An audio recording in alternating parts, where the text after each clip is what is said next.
Hello दोस्तों, कैसे हैं आप सभी। एक बार फिर से स्वागत है आप सभी का आपके अपने चैनल ड्रीम पाठशाला पर। बहुपद के अंदर सारे टॉपिक्स हमने कवर कर लिए हैं। ये बहुपद का आखिरी चैप्टर है, आखिरी टॉपिक है। इसमें हम बीजीय व्यंजकों के यानी एल्जेब्रिक एक्सप्रेशंस के लघुत्तम समापवर्त्य और महत्तम समापवर्त्य यानी एलसीएम और एचसीएफ ज्ञात करना सीखेंगे। देखिएगा, क्वेश्चन से हम इस कंसेप्ट को समझने की कोशिश करते हैं। एज सच कोई कंसेप्ट नहीं है। आप जानते हैं एलसीएम और एचसीएफ क्या होता है, बस वही कंसेप्ट है। एलसीएम में हम क्या करते हैं दोस्तों, कॉमन मल्टीपल निकालते हैं, सर्वनिष्ठ गुणज निकालते हैं। और एचसीएफ में क्या करते हैं दोस्तों, हम निकालते हैं कॉमन फैक्टर यानी सर्वनिष्ठ भाजक। देखिएगा, निम्नलिखित व्यंजकों के लघुत्तम समापवर्तक ज्ञात कीजिए। दो व्यंजक दिए हुए हैं हमको, 24x² yz, 27x⁴ y² z²। बहुत ही सिंपल क्वेश्चन है, कंसेप्ट समझने की कोशिश करेंगे। देखिए, एक फंक्शन है, देखिए ये f(x) नहीं लिख सकते, इसको ये गलत लिखा गया है, खाली f लिख लीजिए। खाली x का फंक्शन नहीं है, y और z भी है, ठीक है ना। इसको 24x² yz और g क्या है, 27x⁴ y² z²। हम क्या करेंगे, हमको निकालना है इसका एलसीएम। एलसीएम निकालने के लिए सबसे पहले इन दोनों के गुणनखंड करेंगे, जिससे हमको ये पता चले कि इन दोनों में क्या कॉमन है और क्या नहीं है। चॉइस का हमने गुणनखंड किया, देखिए 2 × 2 × 2 × 3, 2 दूनी 4, 4 दूनी 8 और 8 × 3 24, ठीक है।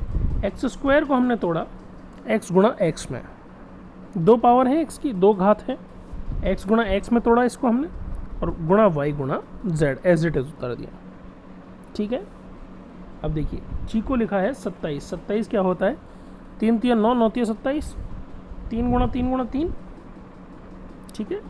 x⁴ है, x को 4 पावर को अलग अलग लिख दिया है, x × x × x × x, y² और z² को लिखा y × y × z × z। अब देखिए, एलसीएम में हम क्या करते हैं, कॉमन मल्टीपल निकालते हैं। कॉमन मल्टीपल होता क्या है, कॉमन मल्टीपल होता है दोस्तों, आपको ये देखना है कि यहाँ दोनों फंक्शंस के अंदर हमने 2 चेक करना है। देखिए, इसमें 2 की 3 घातें हैं, इसमें 1 भी नहीं है। तो जो ज़्यादा से ज़्यादा घात होगी, जो उच्चतम घात होगी, उसको हम एलसीएम के अंदर एक फैक्टर के रूप में रखेंगे।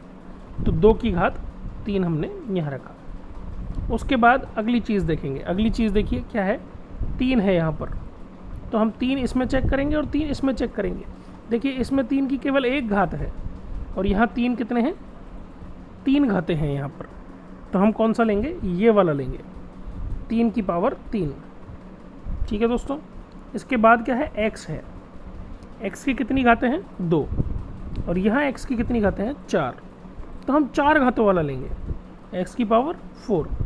यहाँ y की 1 घात है, यहाँ y की 2 है, तो हम y² लेंगे, और यहाँ z की 1 है और यहाँ z की 2 है, तो हम z² लेंगे, ठीक है। अब नीचे के फंक्शन में भी देख लेंगे, कोई बचा तो नहीं है, 3 है, x है और y है और z है, सारी चीज़ें आ चुकी हैं। बस हमको इसको मल्टीप्लाई करना है, ठीक है। 2 की पावर 3 कितना होता है, 8, 3 की पावर 3 कितना होता है, 27, 27 अट्ठे कितना होगा, 216।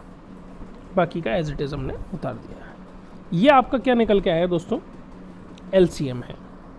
किसी भी एल्जेब्रिक एक्सप्रेशन का, किसी भी 2 या 2 से ज़्यादा एल्जेब्रिक एक्सप्रेशंस यानी बीजीय व्यंजकों का आपको यदि लघुत्तम समापवर्त्य निकालना हो तो इस विधि द्वारा निकालेंगे, ठीक है दोस्तों। आगे चलते हैं। देखिए, थोड़ा सा डिफ़िकल्टी का लेवल हाई करते हैं। हमने देखा फंक्शन हमको दिया है, यहाँ एफ एक्स और जी एक्स माना क्योंकि एक्स के फंक्शन है। एफ एक्स क्या दिया हुआ है हमको, x square minus 3x plus 2, और जी एक्स क्या दिया है, x to the power 4 plus x cube minus 6x square. क्या करना है हमको, एलसीएम निकालना है। क्या तरीका है, सबसे पहले क्या करेंगे, गुणनखंड करेंगे, दोनों के हमको गुणनखंड निकालने होंगे। देखिए सबसे इजी तरीका कौन सा है कि यदि आप दो ऐसे फैक्टर निकाल लें जिनका गुणा तो क्या हो, a गुणा c। पिछली वीडियोस को देखिएगा, कंसेप्ट याद हो आपके तो बहुत इजी है। दोनों फैक्टर्स का गुणन कितना हो, a गुणा c, और जोड़ या अंतर कितना हो, b के बराबर। तो क्या हम 3 के इस तरीके के दो गुणनखंड कर सकते हैं जिनका गुणन तो क्या हो, 2 प्लस का 2 हो और प्लस का साइन है, इसका मतलब क्या है, योग क्या हो, b यानी -3 के बराबर हो। तो देखिए -3x के हमने दो गुणनखंड किए। क्या किए दोस्तों, हम यहाँ थोड़ा सा दिमाग लगाएंगे। देखिए हमको गुणनफल चाहिए 2, तो यानी किसी सम संख्या को गुणा करना पड़ेगा अपन को, या फिर दो विषम संख्याएं हों। तो देखिए 2 और 1 मिलके कितने हो जाते हैं, 3, ठीक है। लेकिन +2 और +1 यदि हम लें तो 2 गुणा 1 तो 2 हो जाएगा, लेकिन 2 और 1 कितना हो जाएगा, +3। हमको चाहिए क्या, यहाँ चाहिए हमको -3। तो +2 और +1 की जगह हम लेके देखते हैं -2 और -1। अब दोनों जो हम फैक्टर लेंगे उनका चिन्ह समान लेना इसलिए ज़रूरी हो गया हमको, क्योंकि हमको प्लस का 2 चाहिए। a गुणा c हमारा क्या है, प्लस का 2। तो हमने -2 और -1 लिया, तो गुणनफल तो क्या आया, +2, और जोड़ इनका क्या आएगा, -3। यही तो हमको चाहिए। हमको क्या चाहिए कि गुणनफल क्या हो, +2 और जोड़ क्या हो, -3। तो इसके हम दो गुणनखंड कर लेंगे, -2 और -1, ठीक है। इस प्रकार से इसको सॉल्व करेंगे। और जो दूसरा है x to the power 4 plus x cube minus 6x square, तो देखिए इसमें हम क्या कर सकते हैं, हम ये कर सकते हैं कि इसमें देखिए आप एक्स स्क्वायर कॉमन आ रहा है, तो हम इसमें एक्स स्क्वायर कॉमन लें। बचेगा क्या, यहाँ बचेगा 2 घाते गई, x की पावर 2 बची, यहाँ से 2 गई तो कितनी बची, 1 पावर बची, और यहाँ क्या बचा, -6 बचा। ठीक है दोस्तों, ये बचा हमारे पास। तो हम इसको भी आगे सॉल्व कर सकते हैं। हम इसको फिर से 2 भागों में विभक्त करेंगे, जिनका गुणनफल क्या होना चाहिए, -6, और जोड़ नहीं, यहाँ माइनस का चिन्ह है, तो अंतर उनका कितना होना चाहिए, +1। ठीक है दोस्तों। देखिए आपको गुणनफल चाहिए -6 और जोड़ चाहिए +1। जोड़ नहीं, अंतर चाहिए आपको +1। तो आप यहाँ थोड़ा सोचेंगे कि 6 और 1 ले सकते हैं हम। 6 गुणा 1 क्या हो जाएगा, 6, और यदि ये +6 लें और ये -1 लें तो गुणनफल तो आएगा हमारे पास -6, लेकिन हमारे पास अंतर क्या आ जाएगा इसका, 5। लेकिन हमको अंतर चाहिए कितना, 1 चाहिए हमको अंतर। तो हमको यहाँ थोड़ा सा दिमाग लगाएंगे। एक और संख्या निकल के आती है, कौन सी, 3 और 2। इन दोनों का गुणनफल कितना होता है, 6, और अंतर इन दोनों में कितना होता है, 1 का। तो इसको 3 और 2 में तोड़ के हम कर सकते हैं। देखिए आगे चलते हैं। हमने फंक्शन f(x) को तोड़ा 2 भागों में, -2 और -1 में। इसको हमने सॉल्व किया, -2x -x रखा, x कॉमन लिया, x -2 बचा, यहाँ -1 कॉमन लिया, x -2 बचा, x -2 दोनों में से कॉमन आया, बाकी क्या बचा, x -1। तो f(x) की वैल्यू क्या आई, x -1 इंटू x -2। और जैसा मैंने बताया आपको, एक्स स्क्वायर यहाँ हमने कॉमन लिया, एक्स स्क्वायर प्लस x -6, और इसको 2 भागों में तोड़ा, 3 और -2 में। 3 इंटू -2 क्या होगा, -6, और 3 - 2 क्या होगा, +1। यही हमको चाहिए यहाँ पर। ठीक है दोस्तों, तो हमने क्या किया, x square plus 3x minus 2x minus 6, x square हमने कॉमन लिया, एक्स स्क्वायर प्लस 3x में से x कॉमन लिया, बचा x प्लस 3, यहाँ माइनस 2 कॉमन लिया इन दोनों में से, बचा x प्लस 3। तो ये क्या हुआ, एक्स स्क्वायर गुणा x प्लस 3 गुणा x माइनस 2। ठीक है, एक फंक्शन है f(x) जिसकी वैल्यू है x minus 1 into x minus 2, एक फंक्शन है g(x) जिसकी वैल्यू है x square into x plus 3 into x minus 2। हमको क्या करना है, एलसीएम लेना है। तो एलसीएम में हम क्या करेंगे, हाईएस्ट कॉमन मल्टीपल देखते हैं हम।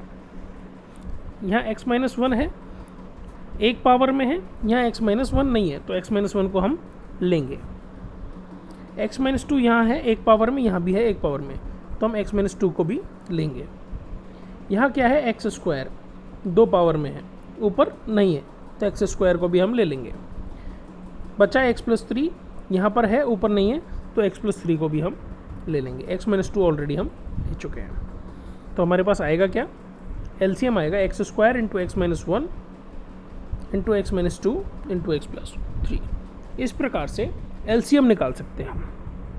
ठीक है दोस्तों, ये आपका एलसीएम निकालने का तरीका है। अब यदि आपको एचसीएफ निकालने के लिए बोला जाए तो आप क्या करेंगे, जो दो फंक्शन होंगे एफ या एफ और जी, उनमें आपको केवल कॉमन फैक्टर देखना है। आपको जो एक्स्ट्रा होगा, जो दोनों में नहीं है, उसको आप रिमूव कर देंगे। ठीक है, इस प्रकार से आप एचसीएफ ले सकते हैं। ठीक है, अगला क्वेश्चन देख के चलते हैं, देखते हैं। ये दिया हुआ है हमको, निम्नलिखित व्यंजकों के महत्तम समापवर्त ज्ञात कीजिए, यानी HCF ज्ञात कीजिए। आपको 3 वैल्यूज़ दी हुई है, यानी 3 फंक्शन मान सकते हैं हम।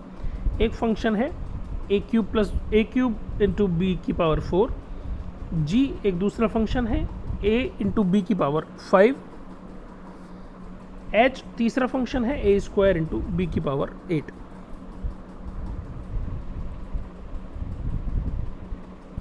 ठीक है दोस्तों, अब आप देखिए हम क्या करेंगे, गुणनखंड करेंगे। ए क्यूब बी की पावर 4 को हमने क्या लिखा, a into A into A into A, और b की पावर 4 को हमने 4 भागों में तोड़ दिया, b गुणा b गुणा b गुणा b। इसी प्रकार से a b to the power 5 को करेंगे, और इसी प्रकार से a स्क्वायर इंटू b की पावर 8 को करेंगे हम। b की पावर 8 को क्या लिख देंगे, 8 बार b गुणन में। ठीक है दोस्तों, अब हमको क्या करना है, कॉमन फैक्टर लेना है। एचसीएफ में हम क्या करते हैं, मैंने आपको बताया कि कॉमन फैक्टर लेते हैं, ज़्यादा से ज़्यादा नहीं, कम से कम कितने बार आया है वो लेना है आपको। तो देखिए a से चालू करते हैं, यहाँ a 3 बार है, यहाँ 1 बार है, और यहाँ 2 बार है। कम से कम कितनी बार आया है, 1 बार, तो हम खाली a लेंगे। ठीक है दोस्तों, अब b देखते हैं। b यहाँ आया है 4 बार, यहाँ आया है 5 बार, और यहाँ आया है 8 बार। 4, 5 और 8, कम से कम कितनी बार आया है, 4, तो हमको क्या लेना है, 4, यानी b की पावर 4। तो हमारा हाईएस्ट कॉमन फैक्टर क्या हुआ, a इंटू बी की पावर 4। इस प्रकार से हम महत्तम समापवर्ती निकालेंगे।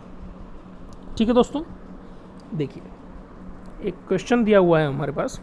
एक फंक्शन है 24 गुणा 6x to the power 4 minus x cube minus 2x square. एक दूसरा फंक्शन दिया हुआ है gx 20 into 6x to the power 6 plus 3x to the power 5 plus x to the power 4। सबसे पहले क्या करेंगे, गुणनखंड करेंगे। ठीक है दोस्तों, देखिए 24 into 6x to the power 4 minus x cube minus 2x square, इसमें से ये जो पद है इसमें से x स्क्वायर कॉमन आ रहा है, तो हमने 24x स्क्वायर को बाहर ले लिया। 24 पहले से बाहर है, x स्क्वायर को हमने अलग से ले लिया। अंदर क्या बचा, 6x square minus x minus 2। फिर से ax square plus bx plus c की फॉर्म में आ गया ये। तो हम सबसे पहले, सबसे इजी मेथड कौन सा है, कि मध्य पद को दो भागों में तोड़ दीजिए। हमको इस प्रकार से तोड़ना है कि गुणन क्या आए, माइनस का 12, 6 गुणा 2 12, और अंतर कितना आए, माइनस का 1, माइनस का साइन है यहाँ पर। ठीक है दोस्तों, तो हमको दो वैल्यूज़ क्या क्या मिली, -4 और 3। -4 और 3 का अंतर कितना हो जाएगा, -4 और 3 का जोड़ हमारे पास होता है -1। ठीक है, अंतर इसलिए कहेंगे हम 3 और 4 का अंतर ले रहे हैं, हमने 3 और 4 का अंतर लिया है, तो वो वैल्यूज़ क्या हो जाएंगी, 3 और -4। ठीक है दोस्तों, 6x² - 4x + 3x - 2, और इस प्रकार जब प्रथम पद में से 2x कॉमन लिया जाएगा तो 3x - 2 बचाएगा, और द्वितीय पद में से +1 कॉमन लिया जाएगा तो 3x - 2 बचेगा। इस प्रकार से फंक्शन f(x) का गुणनखंड करने पर हमारे पास आएगा 24x² × 2x + 1 × 3x - 2। ठीक है दोस्तों, जब हमने उसको 24 को ओपन करके लिखेंगे, हम किस प्रकार से लिखेंगे, 2 × 2 × 2 × 3। ठीक है दोस्तों, x² × 2x + 1 × 3x - 2 को हमने एज इट इज़ उतार दिया। इसी प्रकार से दूसरा फंक्शन था gx 20 × 6x⁶ + 3x⁵ + x⁴।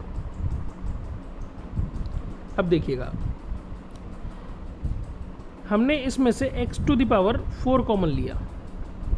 ठीक है, क्या बचा हमारे पास, 6x² + 3x + 1।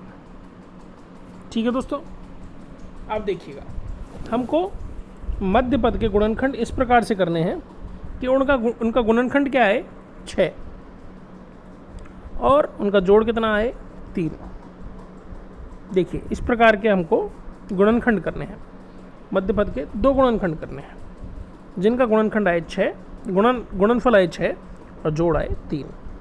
देखिए, 6 गुणनफल वाली कौन कौन सी वैल्यूज़ हैं हमारे पास, 2 और 3, और दूसरी कौन सी वैल्यूज़ हैं, 1 और 6। इसके अलावा कोई बचती नहीं है। 2 × 3 करेंगे 6 आएगा, 6 × 1 करेंगे तो भी 6 आएगा। लेकिन क्या इन दोनों का जोड़ 3 आता है, नहीं आता। और क्या इन दोनों का जोड़ 3 आता है, ये भी नहीं आता। तो क्या हम ये कह सकते हैं कि इसका गुणनखंड करना संभव नहीं है, या फिर संभव भी है, हम श्रीधराचार्य सूत्र या पूर्ण वर्ग विधि द्वारा इनके गुणनखंड कर सकते हैं। श्रीधराचार्य सूत्र द्वारा हम कर सकते हैं। ठीक है दोस्तों, लेकिन उस गुणनखंड करने का कोई अर्थ नहीं है। क्यों नहीं है, क्योंकि आप ऊपर देखिए, f(x) की वैल्यू हमारे पास जो आई थी, उसमें जो 3 गुणनखंड हैं, 2x + 1, यहाँ से x की वैल्यू 0 रखें अगर पूरे पद की, तो यहाँ x की वैल्यू 0 आ जाएगी, यहाँ से -½ आएगी, और यहाँ से 2/3 आएगी। इस प्रकार की कोई वैल्यू आपके पास श्रीधराचार्य सूत्र से नहीं निकल के आएगी, इसलिए उसको सॉल्व करने की आपको ज़रूरत नहीं है। आप इसको 6x² + 3x + 1 as it is रखेंगे। ठीक है दोस्तों, फिर आपने क्या किया, 20 को तोड़ा, 2 × 2 × 5 x⁴ × 6x² + 3x + 1। अब हमने कॉमन फैक्टर लिया, 2 यहाँ 3 बार है, यहाँ 2 बार है, तो 2 बार आ जाएगा। यहाँ 3 1 बार है, यहाँ 1 बार भी नहीं है, तो सबसे कम क्या है, 1 बार भी नहीं है, यानी 0, यानी 3 को हम नहीं लेंगे, या फिर यूँ कहें कि 3 की पावर 0 लेंगे। 3 की पावर 0 क्या होता है, 1। ठीक है दोस्तों, यहाँ देखिए, यहाँ 5 है और यहाँ नहीं है, इसलिए 5 भी नहीं लेंगे। यहाँ x 2 बार है और यहाँ 4 बार है, क्या लेंगे हम, x² लेंगे। और जो ये दोनों फैक्टर हैं यहाँ नहीं है, और जो ये फैक्टर है वो यहाँ नहीं है, इसलिए इनको लेने की आवश्यकता नहीं है। तो आंसर हमारे पास क्या आया, 4x²।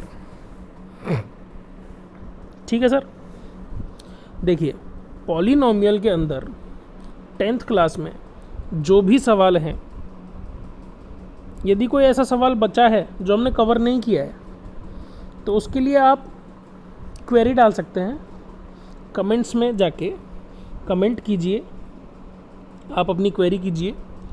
हम यदि कोई क्वेश्चन ऐसा होगा जो इस कंसेप्ट से कवर नहीं हो रहा हो तो हम उसकी वीडियो अलग से बना के आपके लिए डाल देंगे। ठीक है दोस्तों, पॉलिनोमियल के अंदर अदरवाइज जो भी कवर होता है वो सारा हमने कवर कर लिया है। 9th क्लास के बच्चे जो 10th में अभी आए हैं उनके लिए ये गोल्डन अपॉर्चुनिटी है। आप अभी से आपने कंसेप्ट क्लियर करें, आज ही नहीं 10वीं में ही नहीं, आपके आगे तक ये काम आएगा। ठीक है दोस्तों, पॉलिनोमियल चैप्टर हमारा ख़त्म हो चुका है। अब हम दूसरा टॉपिक स्टार्ट करेंगे। 12th की मैथमेटिक्स भी स्टार्ट होने वाली है, उस पर भी ध्यान देंगे। ठीक है, यदि आप कोई पर्टिकुलर सब्जेक्ट डालना चाहते हैं कि उसकी हम क्लासेस स्टार्ट करें तो आप कमेंट्स में हमें ज़रूर बताएं। वीडियो यदि आपको पसंद आई हो तो वीडियो को लाइक करें, अपने दोस्तों के साथ शेयर करें, हमारे चैनल को सब्सक्राइब करना ना भूलें। धन्यवाद, शुभ रात्रि।